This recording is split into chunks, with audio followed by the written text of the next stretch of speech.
That's where we find the Valley Today's Nishay Taylor live on scene this morning with what we know about that situation so far. Good morning, Nishay. Good morning, Jordan and Ashlyn. Actually, right now you can still smell the smoke from this fire here. Right now I'm on the Countryside Trailer Court near 25th Street. Fire crews responded to the scene here just after 2 a.m. They were called for the shed fire. Now that the sun is up, you guys can really see how badly damaged that shed it really is.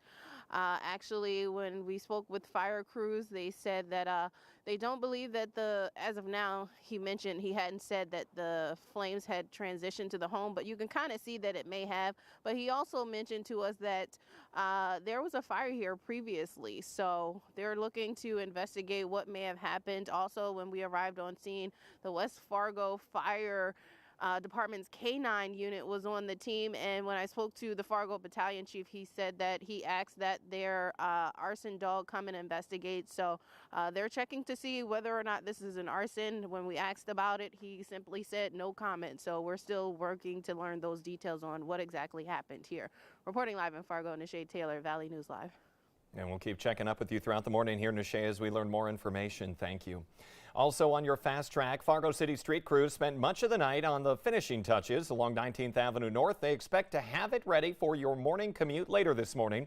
There were still some snow drifts along the stretch near the airport last night because of the high wind. The city now says 19th Avenue between Dakota Drive and 18th Street should reopen to traffic by 7 a.m.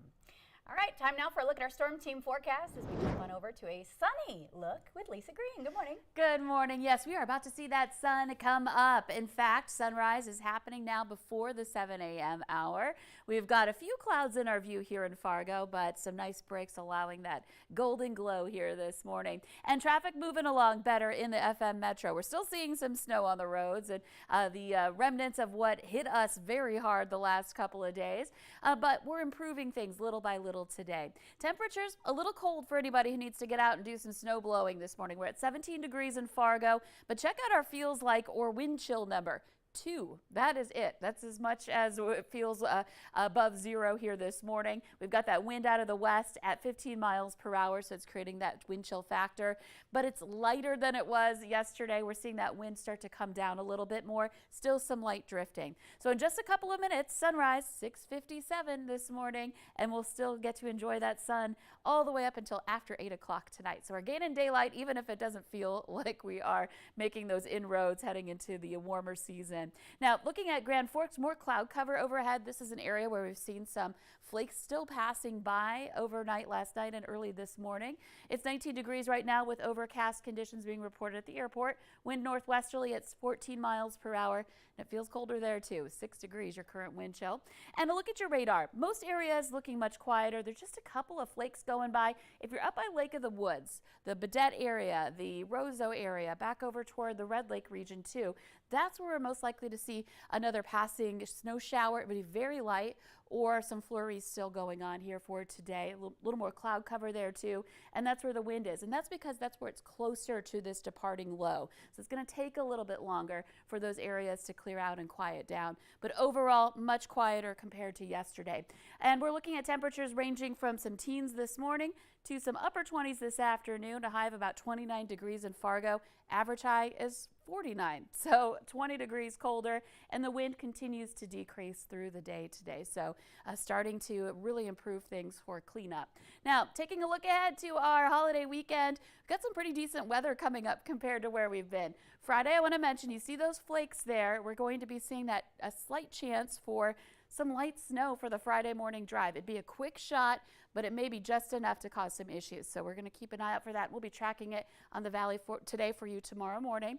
Temperatures reaching the 30s tomorrow after a cold morning, but we really make that comeback here into the weekend. Saturday back to 40 and Easter Sunday very close, if not reaching 40 degrees for the holiday. So looking better for the weekend. And it does warm up from there into next week. So some things to look forward to, even as we're still digging out here this morning from this latest blizzard. Yeah, a lot to look forward to, and I'm sure a lot of folks agree. Thank you so much for walking us through this latest winter blast, Lisa. All right, let's go ahead and get a check of our current road conditions with Jordan. Yeah, good morning. Our road report this morning still looks very much like it did yesterday morning. A lot of those roads are still closed. In fact, all the interstates that were closed yesterday still closed this morning.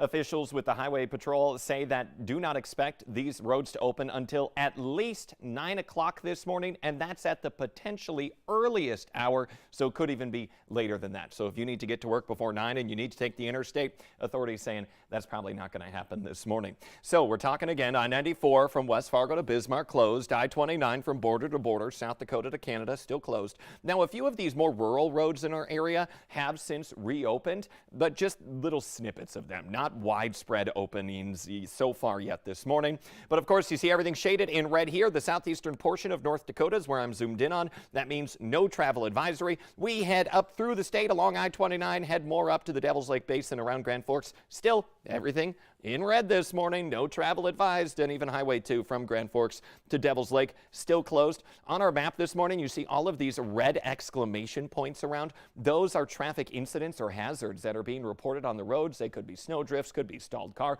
could be a multitude of things, but there is a lot of them this morning, so that means that the roads are iffy. So even if your road isn't closed, authorities are still saying it's going to be a rough go of it out there if you're driving in eastern North Dakota. In northwestern Minnesota, the no travel advisory has been lifted at this hour, but that doesn't mean that the roads are still great. So we're starting up in Halleck, and as we go more toward the south and the east here to Thief River Falls on down to Red Lake Falls, they're still talking about partial snow coverage on the road.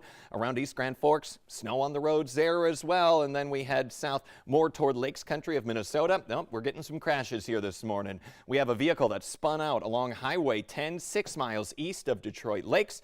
Near Monaga, we also have a crash here this morning. Look, a vehicle has spun out right near Monaga as well this morning between Monaga and Park Rapids. So Highway 10 still full to partial coverage all the way from Moorhead to Staples. I-94 from Moorhead all the way down to Sauk Center this morning. Full and partial coverage on the road there. Stay up to date all day long with your VNL weather app. Just click on the road conditions tile. Ashlyn? Yeah, thank you, Jordan, for the real-time update. Cleanup still going on in some parts of the Dakotas after this week's storm, and that means a lot of long-haul truckers are stranded in places where the highways were and are still shut down.